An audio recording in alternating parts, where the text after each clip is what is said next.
मोदी जी करने वाले हैं वो है, जैसे ही वो बाइडेन को मिलेंगे, जफ्फी डालनी है उन्होंने, और गले मिलते ही उन्होंने पूछना है उनको, आईएमएफ का लोन पाकिस्तान को कब मिल रहा है। पहला काम उन्होंने हेलो हाई नहीं करनी, सबसे पहला काम ये पूछना है, आईएमएफ को लोन पाकिस्तान को कब मिल रहा है। वो बेचारे कब से तड़पड़ा रहे हैं, उनको कुछ तो दे दो। पहला काम तो ये करेंगे। दूसरा काम उन्होंने जो करना है बैलेंसिंग के लिए, जो मुझे पता लगा अभी तक, वो बोलेंगे यार, अगर आईएमएफ को कसूरवार कभी कहते हैं, कभी इंटरनेशनल कॉन्स्पिरेसी कहते हैं, आप पहले अपने हालात तो देखें ना, कि आपने अगर आईएमएफ की डिमांड थी कि अपने इदारों में रिफॉर्म्स करें जहां सर्कुलर डेट्स हैं, तो आपने क्या वो रिफॉर्म्स की? नहीं की। आईएमएफ ने कहा कि आपके पास जितने पैसे हैं उस हिसाब से आप इंपोर्ट करें और करंट अकाउंट डेफिसिट जो है इसको कम करें, तो आपने किया? आपने नहीं किया। अब आईएमएफ ने के हालात एक अरसे से खराबी की तरफ जा रहे हैं, कोई ये अचानक नहीं हुआ, लेकिन पाकिस्तान की गवर्नमेंट्स ने कोई तवज्जो नहीं दी कि इसको कैसे ठीक किया जाए, क्या बुनियादी तब्दीलियां पाकिस्तान में लाई जाए जिसका बेहतर असर उनकी मईशत पे पड़े। 14 जून को एक कश्ती जो है वो महाजरीन से भरी हुई यूनान के सालों पर उलट गई। उसमें जो अब ये कह रहे हैं कि ना सिर्फ आपके प्राइम मिनिस्टर की तारीफ की जाती है, बल्कि आपकी फॉरेन पॉलिसी की, और आपके जो फॉरेन मिनिस्टर है डॉक्टर जयशंकर, उनकी भी काफी तारीफ की जाती है। और ये एक बहुत बड़ा चेंज है सर पाकिस्तान में, जो हमें पब्लिक के अंदर भी दिखाई दे रहा है। तो आपके ख्याल से अपोजिशन क्यों इस तरह का बिहेव नहीं कर रही आपकी? आरजू जी, ऑपोजिशन का काम है अपोज करना। जब इमरान खान सीट पे ऊपर था, प्रधानमंत्री की सीट पे था, आप मुझे एक बार बता दीजिए जब उन्होंने है उसको खत्म करें, और जो आपने 950 अरब रुपए का अभी बजट दिया, जो 1150 अरब तक ले गए, वो पैसे कहां से आएंगे? तो आपने तो बल्कि 950 को बढ़ा के न कर दिया और 350 के नए प्लान्स भी दे दिए। सो बुनियादी मकसद ये है कि पहले हमें अपने घर को दुरुस्त करना है।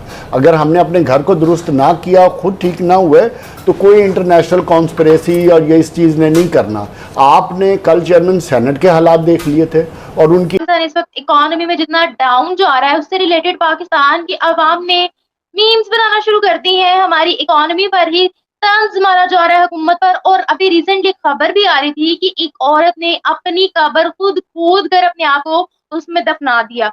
आपको क्या लगता है सर कि पाकिस्तान के इतने बुरे हालात की वजूहात क्या है कि आज हम इस तहाने पर आकर खड़े हो गए हैं? क्या कहेंगे सर? हेलो दोस्तों, देखिए जिस प्रकार मोदी जी इस समय यूएस के दौरे पर गए हुए हैं और पाकिस्तानी मीडिया से ज़्यादा बहुत ज़्यादा हैरान है। उनका कहना है कि यार ये मोदी जो है जब भी बाहर जाते हैं कुछ ना कुछ नया करके आते हैं। वहीं पाकिस्तानी एंकर ने जब पूछा सवाल भारतीय से, तो उन्होंने क्या कहा? उन्होंने कहा कि मोदी जी जाएंगे तो आपसे हमारे लिए कुछ करें ना करें, लेकिन तुम्हारे लिए आईएमएफ से ये इस वाला सवाल ज़रूर पूछेंगे, उनसे ये ज़रूर पूछेंगे कि आपको लोन क्यों नहीं दे रहे हैं, और वो इसका निवारण भी करेंगे कि भाई क्यों लोन नहीं दे रहे हैं इनको। लेकिन ये सब उन्होंने एक मजाक लिहाजे से कहा है। दोस्तों, पाकिस्तान को कोई भी लोन नहीं दे रहा है, चुकाएगा नहीं तो कोई लोन भी नहीं देगा। अब एक आप बात बताइए दोस्तों कि अगर आप किसी का पैसा नहीं देंगे तो आप कोई भी चीज़ है, कोई भी बंदा आपको पैसा क्यों देगा? यही हालत पाकिस्तान के साथ है, जो इनको आईएमएफ लोन नहीं दे रहा। अब इनकी जो अर्थव्यवस्था है वो पूरी तरह टूट चुकी है, चरम पर आ चुकी है टूटने के। तो दोस्तों, और देखते हैं पाकिस्तानी मीडिया ने क्या कहा है। आप ईज की बात करेंगे, वी आर विद यू। जिस दिन आप युद्ध की बात करेंगे, we are not with you. That means Modi ji ने अमेरिका में जाने से पहले उनको बोल दिया कि अगर आप चाइना से युद्ध की बात करोगे, we are not with you, we are with peace. आप चाइना से पीस की बात कीजिए, we are with you. So Modi ji ने शायद जाने से पहले ही चीजों का इतना क्लियर कर दिया है आरजू जी, दैट मुझे लगता नहीं कि कोई ऐसा स्टेटमेंट मैंने कभी अपनी जिंदगी में देखा है कि हु स्पीक्स बिल्कुल क्लियरली और अपने थॉट्स को इतना क्लियरली बिना, ताकि बाइडेन जब तक कोई वहां पहुंचे, बाइडेन के दिमाग में कोई ऐसी इमेज ना हो कि कल को इंडिया उसका वो बन जाएगा यूक्रेन की तरह, बेवकूफ बन जाएगा और चाइना के अगेंस्ट युद्ध करने के लिए हम अपने फोर्सेस को भेजेंगे। Modi ji is very clear on that कि मुझे किसी से पंगा नहीं लेना, मुझे एक ही काम करना है, विच इज अपने कंट्री की तरक्की। और ये चीज ऑपोजिशन ना कर सकी है। एंड मैं आपको गारंटी दे सकता हूं जो हमारी ऑपोजिशन है ये काम करेगी भी नहीं, ये काम करने वाले लोग ही नहीं है, क्योंकि इनकी अचीवमेंट एक ही है कि इनकी नाक इनकी दादी से मिलती है बस।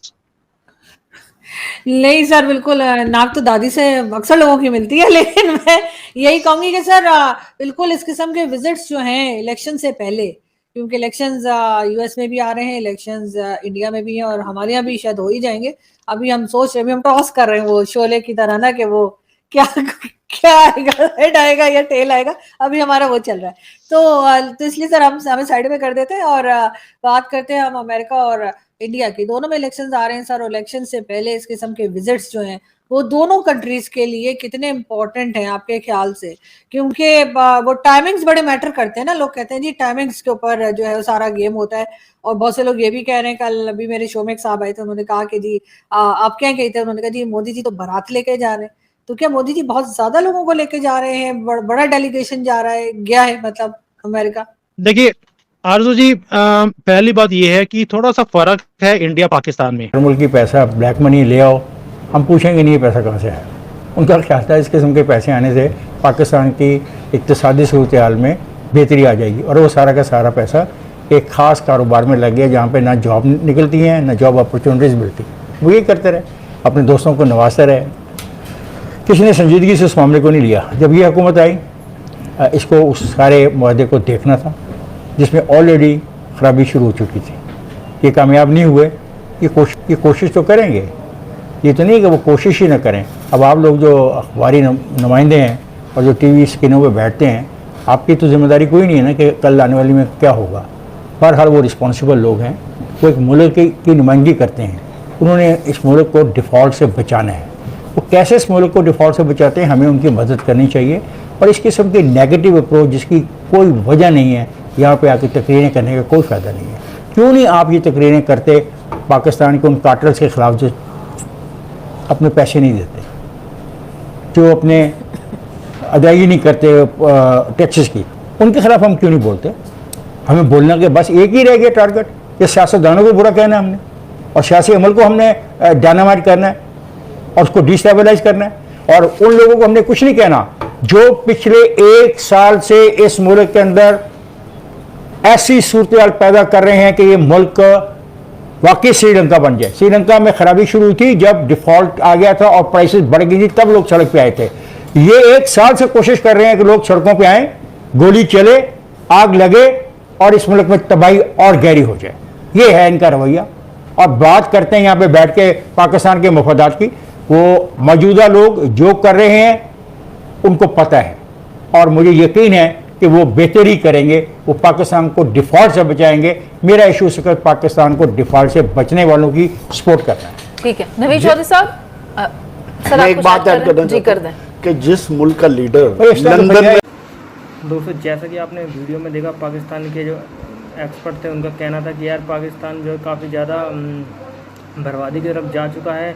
हमने IMF की कुछ बातें नहीं मानी, जिनके बाद यार IMF को तो क्यों हमें लोन देगा यार, उसने हमें इतनी सारी तरकीबें बताई, हमने एक भी नहीं मानी।